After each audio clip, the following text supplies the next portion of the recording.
Gracias. Oh my days, I can't speak.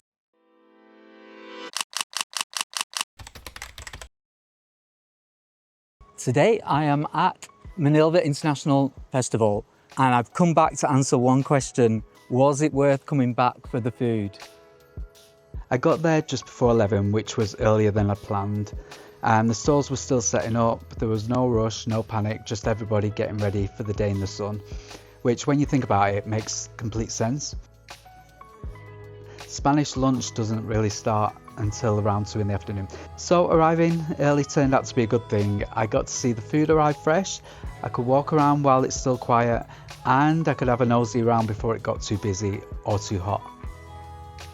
I've done the first lap now and there's actually more choice than I expected. There's more than I can eat anyway, so I guess the real test is, does the food live up to the expectations? Hola. Hola, ¿qué tal? Bien, ¿y tú? I ended up going to South America for my first stop. Food from the Paraguay stall and drink from Uruguay. And the reason why I went to Paraguay for the food was simple. The people working on the stall were friendly from the moment that I walked past. They explained what they had, they told me exactly what to order, and they let me go and get a drink while the food was being made.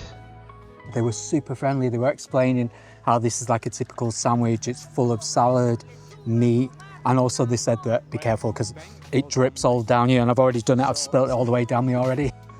It was the father doing the cooking. He asked me how I wanted it, so I just said make it the way that you'd eat it, the classic version. I think he was happy about that.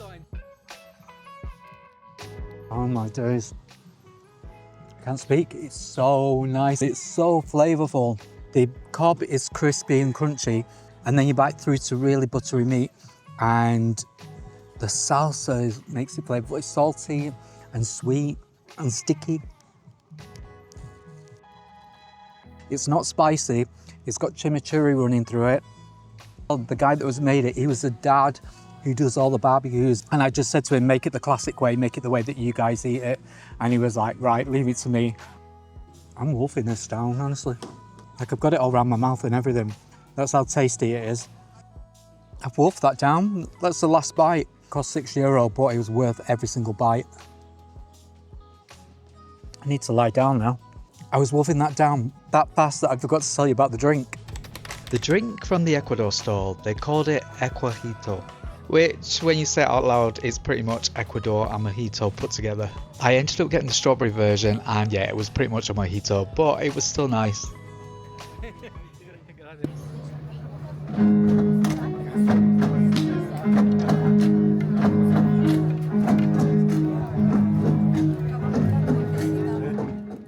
The first act up were an English choir doing pop songs but done in like a choir arrangement, and I'll be honest, they were much better than I expected. You could tell exactly who was British in the crowd just by how loud they were clapping. Then straight after that came an Italian singer. He reminded me a little bit like Meatloaf, which was probably the most Manilva thing that could happen.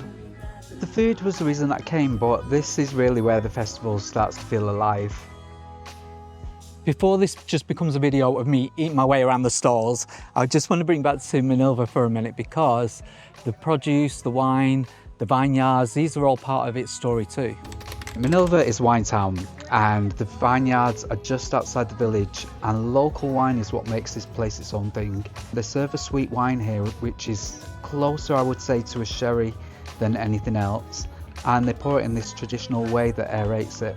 So it's definitely worth trying, and plus it's free. So I know this wine is sweet. I've had it before, and also I went on the wine tasting tour, which is probably going to be the next video. So what I'm going to do, I'm going to combine the wine with the dessert.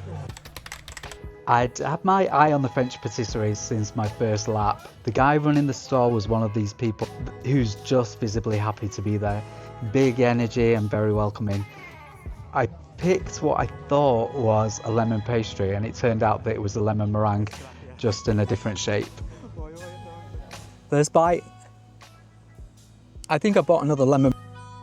The pastry was a shortbread style. It wasn't soggy, it was good, and not the best that I've had, but easy to eat in 30 degree, sat next to a castle. That's got to count for something. A few things worth knowing before you go is that a lot of the stalls are cash only, but if you don't have cash and a stall won't take credit cards, just ask if they take Bizum. I think most of them will.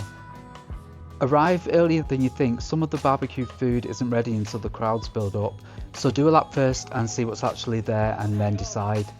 And it is open air, it is warm, and there isn't much seating or shade, so factor that in. The rooftop of Castillo de la Duquesa is worth knowing about if you want somewhere to sit and eat. Honestly, yeah, if you're in the Costa del Sol and you like food, culture and local events, then this is definitely worth making time for. It's not polished and it's not overproduced, but for me, that's what I like about it. A couple of hours, a Chivito, a glass of Manilva wine, and an English choir doing the best. I guess not a bad afternoon out.